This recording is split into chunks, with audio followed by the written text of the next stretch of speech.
Welcome everyone to the Nosebleeds Podcast. This is going to be episode 2. Say hello to our co-host Logan. Hello. I was telling him to say hello to you actually. Oh, hello. Hello anyways. We're going to be doing things a little different this week. Unfortunately, Aidan will not be a part of the show today. He's a little busy at work. You got to make that paper. But in today's episode, we're going to be discussing more about actually our picks and our best placing lineup of the going over the weekend. We'll discuss the tournament it was in and whatnot. And so let's get this going, Logan. We're going to be talking about the NFL 300K play action, 300K guaranteed early only games. Logan, you want to go us through your thought process and exactly what did it for you? Because we know you had a couple of heart attacks in this, but that Sammy Coase pick was unbelievable, as well as DeMarco Murray having a really poor first half and ended up lighting things on fire in the second half. Yeah, well, I looked at the Sunday morning games and I saw a lot of matchups that I liked. So I had Big Ben in there. He's always putting up big numbers, so I had to put him in there. And then I wanted to pair him with the receiver, but I didn't want to go Antonio Brown because then I'd be broke. I go broke. I'd go broke. I couldn't afford anybody else. So I decided to pair him with Sammy Coates, and that worked out really well. He could have done a lot better, even though he did really well, almost 35 DraftKings points. But he did drop 2 touchdowns, pretty much. He dropped one in the end zone. That was a clear, easy catch for a touchdown. That was like a really easy catch, but Yeah, and then the other one he dropped, he could have caught it, but it was a harder catch. it was understandable. Yeah. But he made a couple critical drops. And then, all right, so those were my wide receiver and my quarterback stack. And for running back, I picked DeMarco Murray going against the weak Miami rushing defense because they have always been weak since like last year and this year. I think they're almost the worst against the run. So he did all right.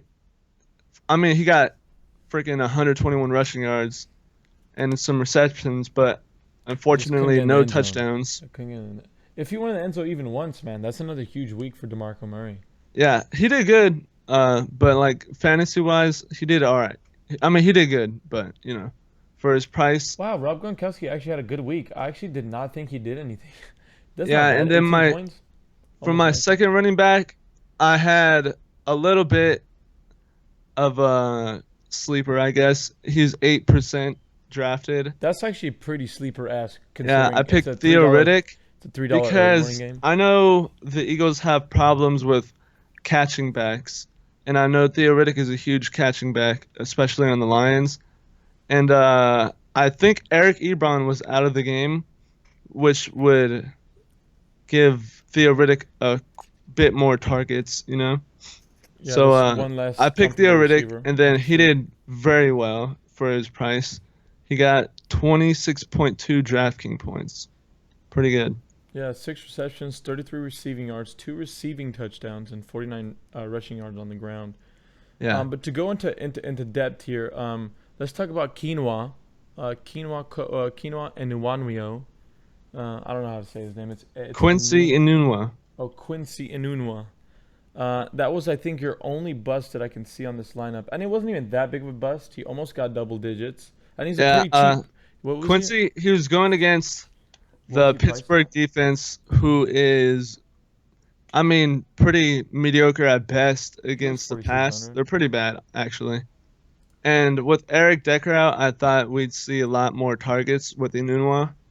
I did know that Brandon Marshall would be the workhorse of the passing offense with Ryan Fitzpatrick, but I went against the chalk and I chose Enunwa, and I thought he would have done a little bit better. Honestly, I thought he'd get me around 18 points since Eric Decker was out, but unfortunately, I mean, he did good. He did all right. He got 9 points, but not good enough, That does make sense.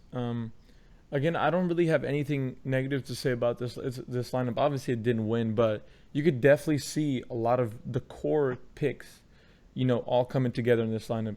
Unfortunately, except for like one pick. I think we talked about it off camera. But Meredith, was he an early morning game? Do you know? Yeah, he was. Yeah. So Meredith going in instead of a Quincy Quinoa. That's That would have been. that's probably the winning lineup, right? Because that's Yeah, 20 more I'm not. points. Well, Yeah, yeah, 20 and more if I. points. Yeah, also, and if I picked Martellus Bennett over Rob, that'd be very Well, obviously, dominating. yeah, obviously that. But You would have won by a lot if you had those two. yeah, moving on to my next wide receiver, my last wide receiver, I picked T.Y. Hilton because Damn, I didn't even know you had him in your lineup. I just saw that. What the? He yeah, went I'm a off. I'm a Colts fan for like 10 years now, 11 years, whatever.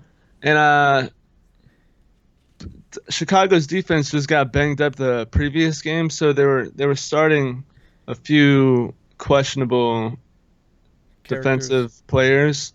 Yeah. So I took advantage of that, and then T.Y. Hilton did very good. Obviously, 171 reception yards, 10 receptions, and a touchdown for a total of 36.1 points, which I think was actually the most fantasy points out of any player this week. Which is pretty So remarkable. But to yeah, go into depth here, what I want for people to, I want people to like kind of learn from the podcast or just kind of get a better grasp. Excuse me. So like just pick 2 or 3 picks and really discuss why you pick them as opposed to maybe somebody else that was more popular. Like the easy one is like I mean it's hard to compare, but we'll look at other characters around the same price range. Sammy Coates, do you remember what his price was? I think Sammy Coates was like 3,600. So in that, who's like other receivers in that realm? I think Meredith was obviously 3K. He was like Yeah, he was a super Sammy Coates was super. 3,600. Yeah. So but what was the exact reason? Is it just because you didn't want to pick Antonio? And because from what I saw in Well, the previous game, Sammy Coates, they were giving him a little bit of love actually. He seemed to have like a little bit of chemistry with the Big Ben, getting 8 targets. yeah, He didn't do anything crazy. He had one big deep ball, but you could definitely see the breakout star capability. yeah. His targets have only increased since the first week. They've been 3, 5, 4, 8, 11. Like they're just increasing, except for Yeah, one. well, I felt that the Jets would be very busy worrying about Le'Veon Bell And the and Jets, worrying Darrell Revis was out. and Antonio Brown.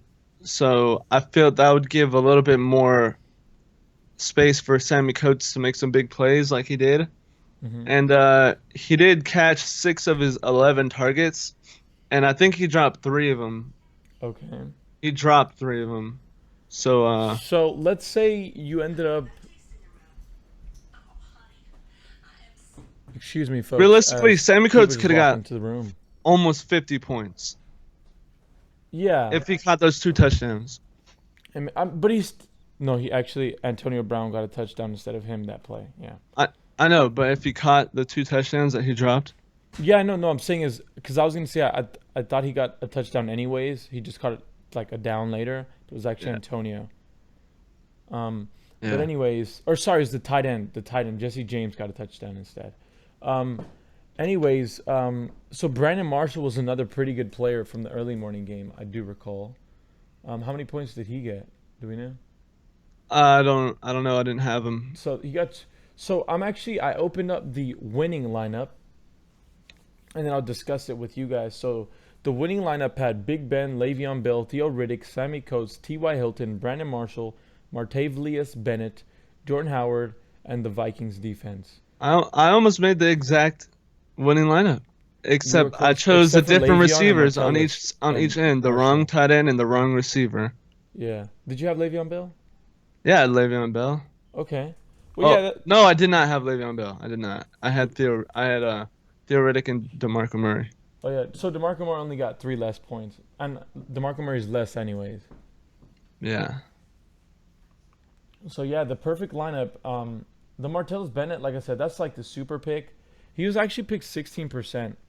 I guess. And Rob was only 9. I Yeah. was very confused. Well, I mean, it makes sense. Martellus Bennett has just kind of had a good game every game of the season, and and then listen again. It's actually not that confusing for people that play DraftKings. All they're gonna do is look at points per game, and if they see somebody that's 6,500 and gets 1 point per game, this season, they're That's obviously because not. he hasn't been playing. I know, but people that play DraftKings casually, like, you know what I mean, that don't follow it, that don't know exactly what it is. Do you get what I'm saying? Yeah. Of course, they're never gonna give him the love or anything like that. So I mean, it does make sense, at least to me in my book. But yeah. So that goes over the entire lineup, from what I understand here. I think, like I said, I really enjoyed the lineup. I thought it had a lot of great potential. There was a lot of, you were really close to making the perfect lineup, and I guess everybody can say that. But I mean, I thought you were especially close, considering the things that occurred. Pretty much. Me. Is there anything that you feel like should have been different? No, not really. I just thought Quincy would put up more points, and I did not expect Martellus Bennett to get 30. Do you know what his projected score was? I don't remember. I think it was like 11 or something. 11 or something? Okay. All right, guys. So now we're gonna quickly go over my lineup. I did do the Millionaire Maker. I didn't do too great. I finished in in the top 4K, or 4,600, I think, to be exact. My lineup peaked at about 381. I don't think that matters much. I guess it kind of does, because it peaked at 381 when I had 179 points. So I mean, it wasn't like I was the Millionaire Maker at the beginning because of a kick return, and I happened to have that guy on my team, and he got the first points. But yeah, so pretty late into the Millionaire Maker, I was doing pretty hot. The only unfortunate thing is I only had early morning games, and my only late player was CJ Anderson, which I really, really had faith in to going off. I thought CJ was just going to be the cream of the crop. He was going to take care of business. He was going to take me to the promised land. I definitely did not think Denver was going to win. I just should have bet on the game. I don't know why I didn't. The odds were amazing. But I thought CJ was going to have week 1 stats again, considering they have Paxton Lynch coming out. I didn't think they wanted to throw him straight to the Wolves. I didn't think they wanted him to throw like for 40 or 50, attempts. I thought that they were going to keep it down to around 30, like a 22 out of 30 game, I think is what they were trying to get him to do. And it didn't seem like that was the case. They did not give CJ Anderson a great deal of love. The offensive line did not seem to be blocking for him very well. So a lot of unfortunate things, but it's, that's just how it works out usually. It's unfortunate, but that, like I said, that's just how the tumble, that's just how the cookie crumbles, or whatever they say. Excuse me, we're going to go in depth here. I'm going to describe the stats. Actually, I'm going to look at the box score. So we're on the Atlanta side. We got to be on the Denver side of the ball. Sorry about that, guys. Excuse me. There we go. So Paxton Lynch, so he did around what I expected, a couple more throws than I anticipated. Like I said, I thought he'd get capped off around 28 to 35. Paxton Lynch didn't have a pretty bad day. I mean, he was 23 from 35. So he's completing more than that's about 60% of his passes. His passer rating was 81. He was sacked 6 times, which is ridiculous. But I mean, he didn't have an awful game here. Again, CJ Anderson on only 11 carries. This is a workhorse. You got to give him the ball, and he's still averaging about 4 yards a carry. Give him the ball 3 times. That's a first down, right? So that was really just very confusing to me as to why they didn't feed him the ball more. But otherwise, James White was another big miss for me. I thought James White was going to produce exactly what he did, but just times 2 and with a touchdown. As you can see, I think he had a long play of 30 yards on a reception. Tom Brady did what he always does and just did a nice check down to James White, but unfortunately he capped off around 13 points. I mean, everybody had Tom Brady in their lineup this week, I think. Or only 15%, but my only big sleeper, I think, the only one that I was really proud of was Cameron Meredith. I made these lineups at 6 o'clock in the morning, so 4 hours before this game commenced. And I was just like, Meredith, I was reading about, because usually I like to stick with like Cole Beasley and like Cole Beasley and Tyrell Williams, like those guys were on like the 40-something K. And I just couldn't afford them this week. And I was like, who else can I pick up that is like fifth string receiver money, but going to be getting a lot of playing time? And then I did some research, and then I found out that Chicago, I totally forgot that White was put on injured reserve, meaning there's going to be some young talent that needed to get a little bit of love this week on that team. And I looked throughout what they had going on, and I saw that, this young man against Detroit, he only got 6 points, but I saw that he had 5 targets. And usually when you're getting 5 targets, that means Brian Orr kind of likes you. So I was just like, you know what, this is him. And I think this is as sleeper as it gets. He had 6 points that week, and then the week before he had 3.4 points. So I obviously saw the increase, the workload increasing. And with White going out, I was like, this is his week to shine. And that pretty much happened. And then, again, everybody had Jordan Howard on their fantasy league. Literally 35% of people. It just made sense to pick him against an Indianapolis team that just does not know how to play defense for some reason against the run. He had 118 rushing yards and a receiving touchdown and 45 receptions and 3 receptions. So he did great. The Vikings defense was a no-brainer. They're playing the bum Houston Texans that were overrated so quickly with the awful Brock Osweiler. But that's pretty much my lineup. Again, Antonio Brown didn't do it for me. If I had Antonio Brown instead of Sammy Coates, that would have saved me a lot of money, and I would have been able to use my money elsewhere, which, again, really sucks. But, it's okay. Antonio Brown did end up getting 22 points. It's not awful, but for 9,400, it's not worth it, I don't think. But that goes, I think that does it for the lineups. Is there any game this week, Logan, that you feel like really blew your mind or that did greater things than you anticipated? Not really. I just thought the San Diego losing was very funny. Yeah, like they just always find a way to lose in the fourth quarter. Did you see what happened? No, what happened? Dude, so they're kicking a field goal to tie it, and the ball holder, the placeholder, whatever, he drops the ball and he fumbles it, and they didn't even get to kick the field goal. Was it close? Yeah, it was like a 30-yard field goal or something to tie the game. Jesus Christ. Yeah, in the fourth quarter. All right, that's pretty funny actually. Now that 2 minutes in the fourth quarter too. Only happens here. Lastly, as we continue on with this.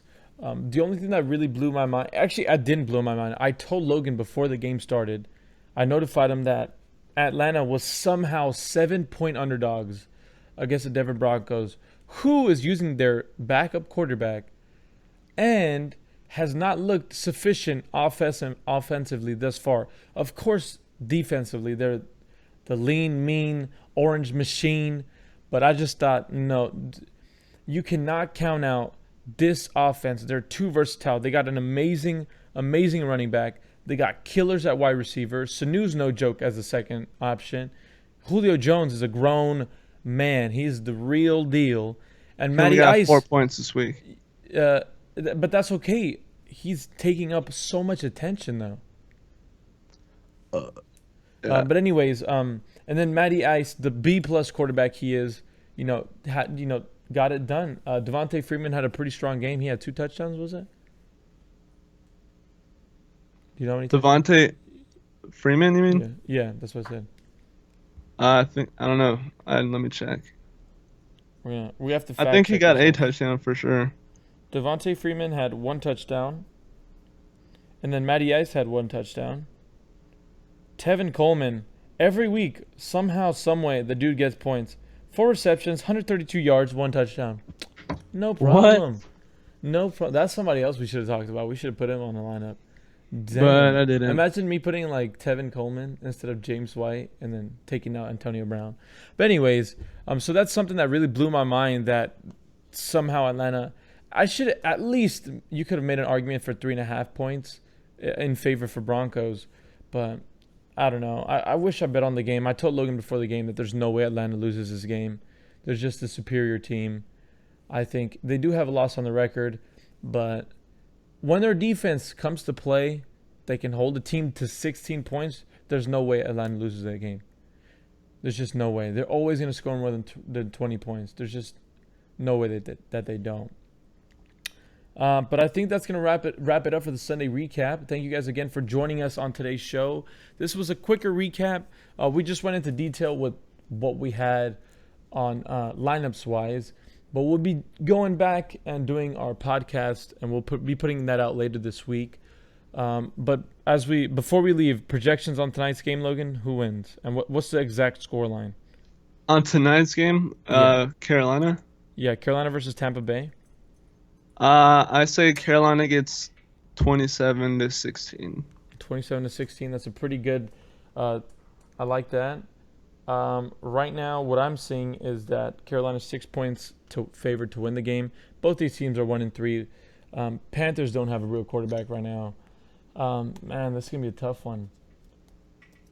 I actually think this can be a shootout. I do not think the Panthers defense will play well today. Jameis Winston is no joke. I think this game is going to be 33-27 in favor of Carolina. I think it's going to be a big scoring game. We'll see it then. Who's going to be your performer of the night before it happens? I'm going with the man, Corey Philly Brown. Corey Philly Brown. That is what you call the sleeper and the performer of the night. I think for me, do not be surprised if Jameis Winston goes off. Or another person Logan mentioned to me is Vincent Jackson for Tampa Bay. That's another sleeper. Or Humphreys. Humphreys not going to do anything. Nah, he's going to do well. All right. Thank you guys again I believe for in you, the Humphreys. Oh, no, we don't.